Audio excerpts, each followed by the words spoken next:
Boxing King Media. We're with Mr. Fernando Vargas Jr. Fernando, you're a middleweight, I think super welterweight is where you're going to be fighting at. I want to introduce you to the UK fans. I've posted loads of your knockouts before. Tell the UK fans what they can expect to see from Fernando Vargas over the next few years. Yeah, no, definitely. My father was a former junior middleweight champion. It's me and my brothers. My two brothers were professional. My youngest brother, Emiliano, is soon to be professional as well. You guys are smashing it on Instagram. You know, your younger brother's putting videos on, moving about, slick movement. People love them videos. You're posting crazy knockouts. You're 4-0 with 4 knockouts so far. How's your professional journey gone so far? You know, it's going good. We just signed to Klimas Management, so he has Usyk, just beat Joshua. You know, a hell of a win for us. You know, that's our team right there. He has Lomachenko. Also, we're working with Jose De La Cruz. That's Linares' manager. So there's a lot of good things happening right now. You know, we're right now just starting our career. So, you know, we're taking it slow. Whatever my dad wants for me and for me in our careers, that's what we're going to do. Obviously, I followed both your brothers for quite a while now. At what point did you all know that you were going to be fighters? Right. I didn't. It's crazy. I've just honestly always been all-around athlete. I played basketball. I played football. I've always been that athletic kid. But I knew growing up, watching my dad fight, I knew if I wanted to really box, I'd have to give my whole life to it. And I knew I would give up birthdays. You know, we would have Christmases in like January, February. So it was definitely something that caught me out of surprise. I was 16, 17 years old, and we opened up a boxing gym. We had a reality show, and I just wanted to lose weight. I wanted to look good for the cameras. I ended up falling in love with it. You know, I ended up sparring. I ended up seeing the power that I have in the ring and that athleticism that I do have in there. My dad put me to the side and was like, "Hey, son, you have a lot of talent. I think you could really do this." And when he told me that, I was like, let's do it. So I've always been the type of person that has something in my head, I'm going to do it.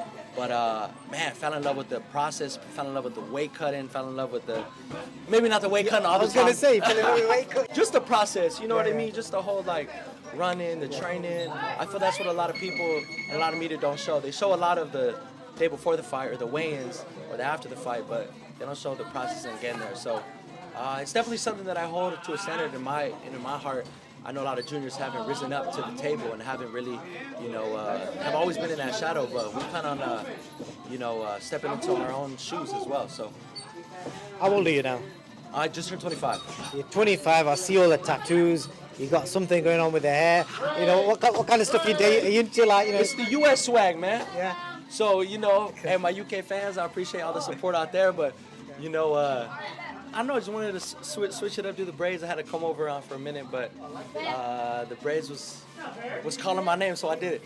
So you're boxing full time now? Do you have? I see you got some other hustles. You do some 1-to-1 as well. Obviously, when do you plan to fight again? It's looking like January of next year. Don't know the exact date, but we're looking hopefully to fight in the States. Our next fights should be in the States. We have a few offers on the table from different promotional companies, and we're looking to make the best move with our management and our team. So, again, we're getting those contracts, and we're revising it with our entertainment lawyers, and we're just making everything make sense before we put everything on paper. Okay. There's a lot of famous boxing kids around in the world at the moment. Yeah. Do you follow any of them? Do you know which ones I'm talking about? Like who? Like obviously from the UK, we've got Campbell Hatton, we've got Conor Benn. Conor Benn, my guy. Conor Benn, what's up, my guy? You gotta show me how you stay fit and have that 8-pack year round, bro. You gotta teach this Mexican how to have that, because I would love that.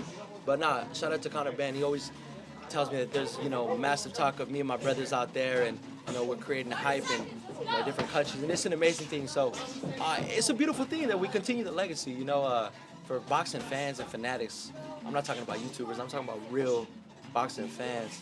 I think people like seeing a son of a legend fight and continue the legacy and see if they live up to it. So I take my hat off to the juniors and the people that continue the legacy, because it's not easy. The pressure. Yeah. Your dad achieved everything there was to achieve in the world of boxing. You're carrying that family name. Is there a lot of pressure on your shoulders, and how are you dealing with that? You know what, man? Once it's time to fight, I really don't think about any of that. But yes, of course, it's pressure. I'd be lying if I said there wasn't. But I feel that at the end of the day, it's you in there, and however you prepared for a fight, it's a fight at the end of the day.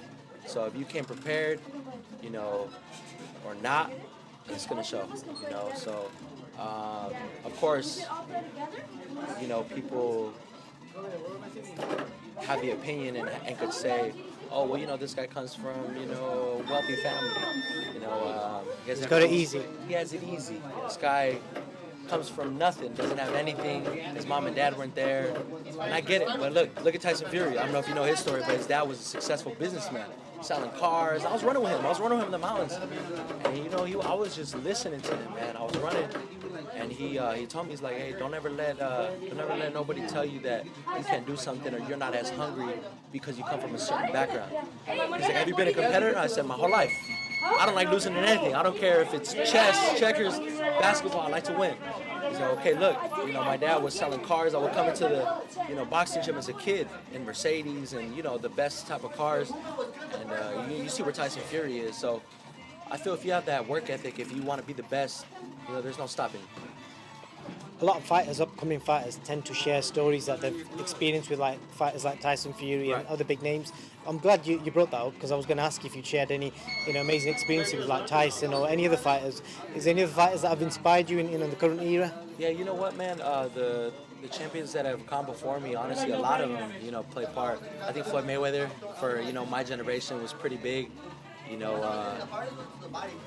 I like just retro fighters, man. Herrera, Morales, Roy Jones Jr. I'm a big Roy Jones Jr. fan. I think his skills for that weight was just unbelievable. The list goes on and on. Julio Cesar Chavez. I forgot my favorite, Juan Manuel Marquez? Yeah. Hey! My favorite Mexican Man, bro. With that high guard right here. I was just talking to overhand Joe. right. Man. With that up, man, I mean, a legend, So, look, boxing's here. Boxing's here for a good time, I don't know, and a long time. I don't know who said that boxing's not in, but a lot of people have been watching the MMA world and UFC, but, boxing, we're here, They get their blueprint from us, and look at the fight with Teofimo. I mean, who would have thought that?